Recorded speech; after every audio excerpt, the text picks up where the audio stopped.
première visite d'État dans le pays depuis son élection. Le président entend convaincre encore le Maroc de s'équiper de Rafale, l'avion militaire de pointe français dont pas un exemplaire n'a encore été vendu à l'étranger.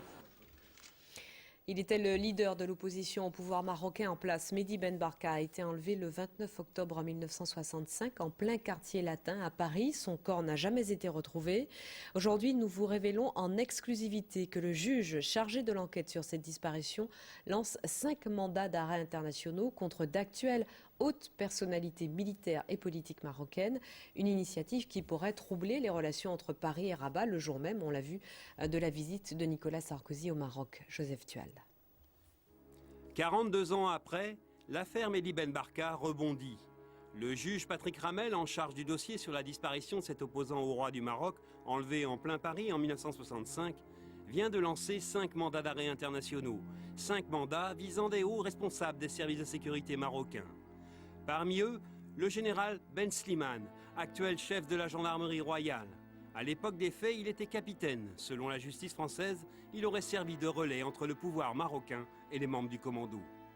Depuis des mois, des années, nous attendions du Maroc l'exécution de commissions rogatoires précisément touchant ces personnes.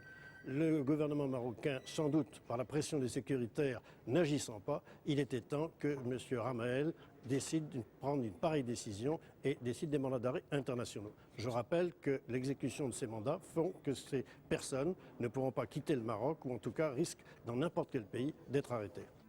Les autres mandats d'arrêt visent le général Abdelhak Kadiri, actuellement inspecteur général des armées.